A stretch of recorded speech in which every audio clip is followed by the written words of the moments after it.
चलिए सर, ये क्या है?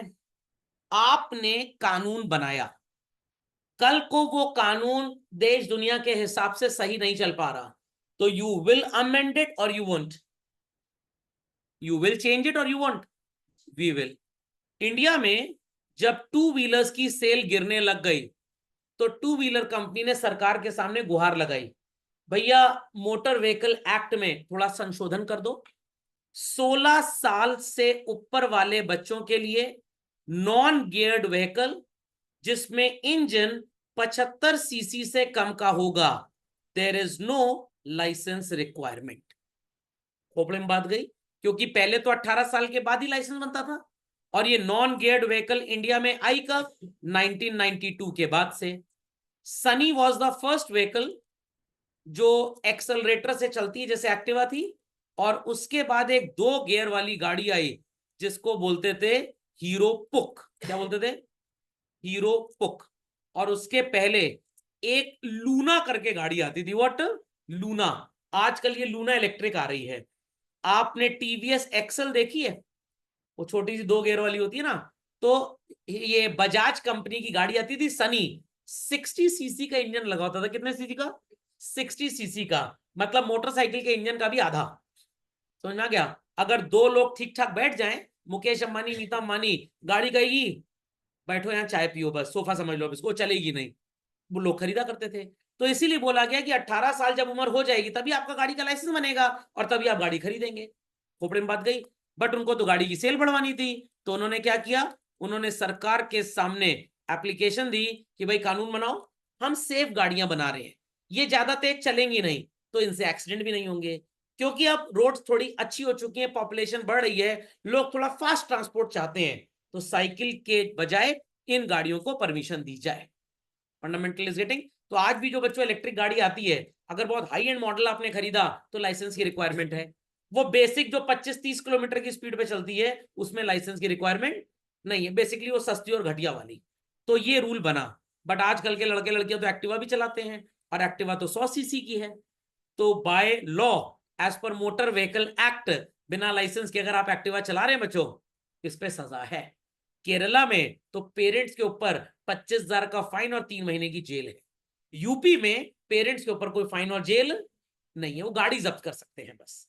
Is that clear? तो बच्चों ध्यान दीजिए, मैंने क्या बोला आपसे, दोनों स्टेट्स में अलग अलग कानून है। ये डीपीएसपी में आएगा, फंडामेंटल राइट में नहीं आएगा।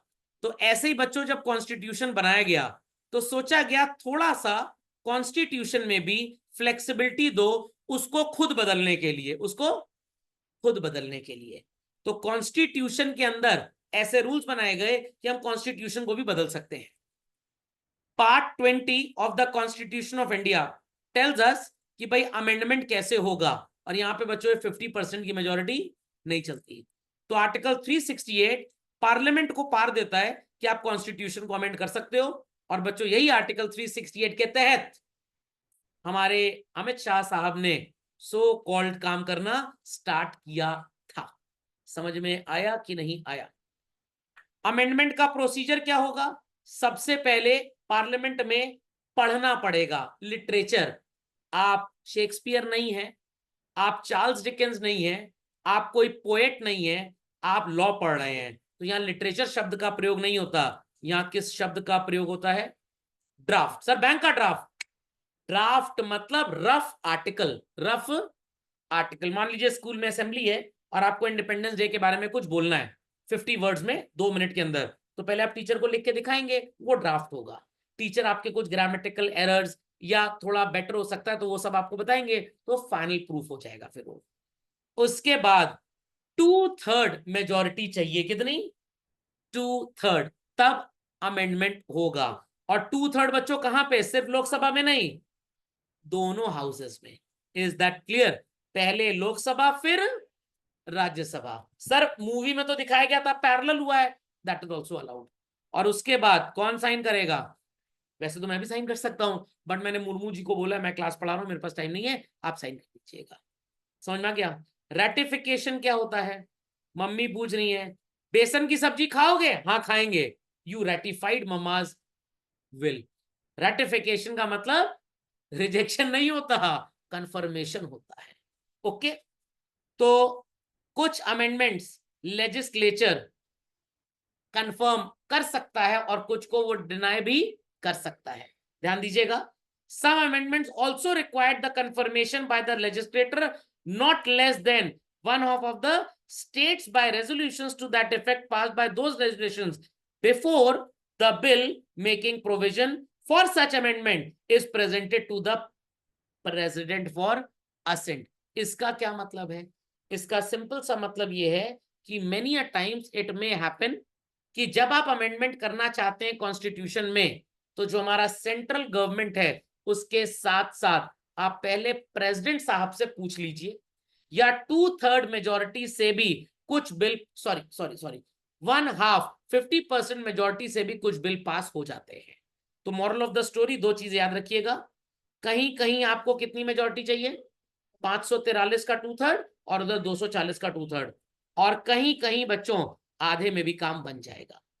तो कुछ अमेंडमेंट्स 50% यस में किए जा सकते हैं और कुछ के लिए 66.67% चाहिए। रेस्ट्रेंट, कुछ चीजें ऐसी हैं बच्चों जिसको आप अमेंड कर ही नहीं सकते। सर ऐसा कैसे हो सकता है? हो सकता है आपके दादाजी लिख के गए हैं मेरे मरने के बाद घर के कंस्ट्रक्शन में कोई चेंज नहीं होगा, इसी बेसिस पे पापा के नाम पे प्रॉपर्टी विल में as per law of inheritance दी गई है। सर मान लीजिए दादाजी 142 साल की उम्र में टाए टाए टैया हो गए और पापा ने पूरी प्रॉपर्टी तुड़वा के और बढ़िया घर बनवा दिया, पर मेरे को तो बात पता थी, समझ में आ गया, मैंने कोर्ट में जाके एक चिंगारी छोड़ दी, तो कोर्ट कहेगा भाई ये जो आपके पिताजी ने आपको जायदाद दी है ये ट्रांसफर अब इलीगल घोषित हो गया है, क्योंकि जायदाद देने का बेसिक रीजन क्या था, आप घर को तोड़वा नहीं सकते। Fundamental logic is clear, fundamental logic is clear, पक्का। तो मेरे को तो लगता है बच्चों जो पार्लियामेंट बनाया ना पुराना वाला, ब्रिटिशर्स बोल के गए होंगे नया कुछ भी बनवाओ ये टूटेगा नहीं। ऐसे ही बच्चों जब देश का बंटवारा हुआ तो कुछ लीज की प्रॉपर्टी लोगों को दे दी गई, रहो जितने साल रहना है रहो, आप बेच नहीं सकते, कंस्ट्रक्शन नहीं करा सकते, रिपेयर करा सकते।